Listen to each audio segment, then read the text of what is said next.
নমস্কার সবাইকে। আজকে আমি তোমাদের এই সুন্দর সিঁদুর কৌটোটা বানিয়ে দেখাবো। তার জন্য আমি এখানে নিয়ে নিয়েছি নিভিয়ার ডিবে, মানে নিভিয়া যে সফটের ক্রিমটা হয় ওটার ছোট প্যাকটা না, ওর থেকে এক সাইজ যে বড়টা হয় সেই বড় প্যাকটা দিয়ে বানাবো, মানে বড় ডিব্বাটা নিয়ে নিতে হবে। তার সাথে নিয়ে নিয়েছি মোল্ডেড ক্লে। এই ক্লেটা অনেক দিন থাকার জন্য ক্লেটা অনেক শক্ত হয়ে গেছে, আমি এর থেকে বেশি আর মিক্স করতে পারিনি, তাই আমি এই ক্লেটা যতটা মিক্স করা যায় ওয়েস্ট আমি করতে চাইছিলাম না, তাই আমি এইভাবেই এটাকে লাগিয়ে নিলাম। ভেতরে একটুখানি ওই ক্লেরই প্লাস্টিকটা আমি লাগিয়ে দিয়েছি একটু ভেতরটা যাতে নিরেট হয়। এরপরে পিঠে যেমনভাবে আমরা করি সেইভাবে ওপরে আর একটা পার্ট নিয়ে আঠা দিয়ে লাগিয়ে দিচ্ছি।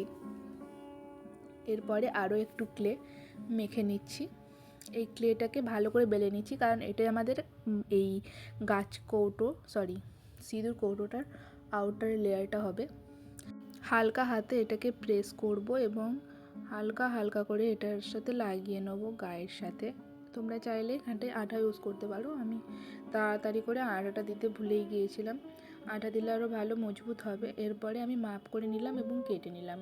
এরপরে আমি ওপরের পার্টটা নিয়ে চ্যাপটা করে নিয়েছি, বা চ্যাপটা পার্টটার সাথে ওপরে লাগানোর জন্য আর একটা টুপির মতো শেপ করে নিয়েছি এবং এই দুটোকে লাগিয়ে দিচ্ছি আঠা দিয়ে। সিঁদুর কৌটোর যে শেপটা হয় সেই শেপটাই আমি আনার চেষ্টা করেছি এখানে। আর কিছুটা ক্লেকে আমি এখানে একটা কাঠি দিয়ে লাগিয়ে ওটার সাথে ভালো করে লাগিয়ে নিচ্ছি যাতে আরও মজবুত হয় জিনিসটা। এরপরে আমি অফ ক্যামেরায় জিনিসটা আরও ভালো করে শেপ দিয়ে নিয়েছি। এরপরে আমি এটাকে শুকিয়ে নেবো।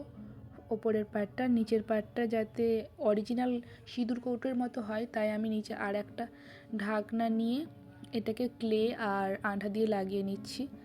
যেভাবে প্রসেস করছি তোমরা সেভাবে করতে পারো, এটা পুরোপুরি অপশনাল, তোমরা চাইলে নাও করতে পারো, কিন্তু এটা করলে কি অরিজিনাল যে সিঁদুর কৌটো আসে সেই সিঁদুর কৌটোর লুকটাই আসবে। এরপরে দেখো পুরোটা কমপ্লিট হয়ে গেছে। এটাকে আমি হালকা করে স্যান্ড পেপার দিয়ে ঘষে নেবো, আর বক্সের গাটাতেও হালকা করে ঘষে নিতে পারো, তাহলে কি হবে কালারটা ভালো করে বসবে।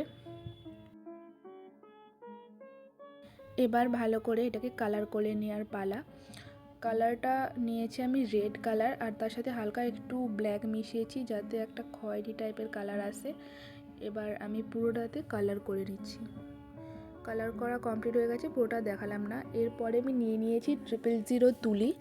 এটা দিয়ে আমি আমার পছন্দ মতো একটা ডিজাইন করে নিচ্ছি। তোমরা চাইলে সেম ডিজাইনও করতে পারো, কিংবা চাইলে এইভাবেও ইউজ করতে পারো।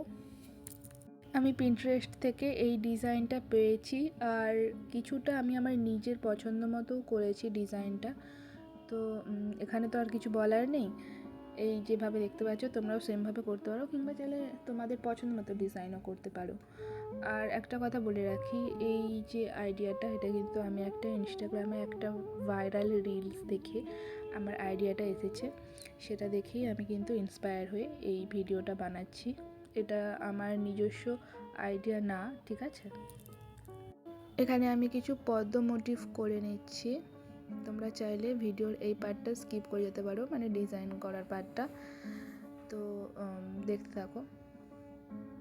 এই দেখো আমি আর দেখালাম না বেশি ডিজাইন। এরপরে আমি আঠা দিয়ে এখানে কিছু পুঁতি লাগিয়ে নিচ্ছি। এই পুঁতিগুলো কিন্তু নর্মাল জারি শপে বা স্টেশনারি শপে তোমরা পেয়ে যাবে ইজিলি।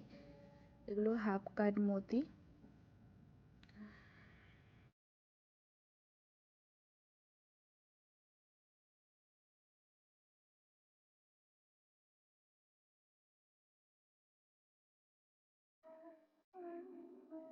এরপরে যে ফাঁকা এরিয়াটা আছে ওখানেও আমি ডিজাইন করে নিয়েছি, তোমরা চাইলে সেম রাখতে পারো।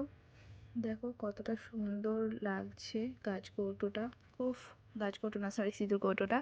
এরপরে আমি তার নিচের এরিয়াটাতে ওর থেকে আর এক সাইজ বড়, মানে আর কি 1-2 সাইজ বড় যে পুঁতিগুলো আসে ওগুলোই লাগিয়ে নিচ্ছি। এরপরে দেখতেই পাচ্ছ এই কাঠিটা, ধূপের কাঠি দিয়ে আমি অনেকক্ষণ ধরে এটা লাগাচ্ছিলাম, এটা এত বিরক্ত করছিল তাই আমি হাত দিয়েই লাগিয়ে নিলাম, এটা অনেক ফাস্ট হয়ে গিয়েছে।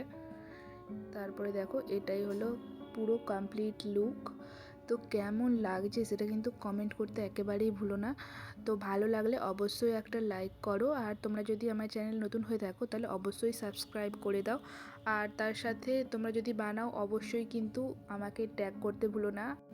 ইউটিউবের প্রোফাইলে আমার ইনস্টাগ্রামের লিংক দেওয়া আছে, তোমরা চাইলে ওখান থেকে আমার ইনস্টাগ্রাম ফলো করে নিতে পারো। তারই সাথে তোমরা যদি এটা বানাও তাহলে অবশ্যই আমাকে ইনস্টাগ্রামে ট্যাগ করো। বাই।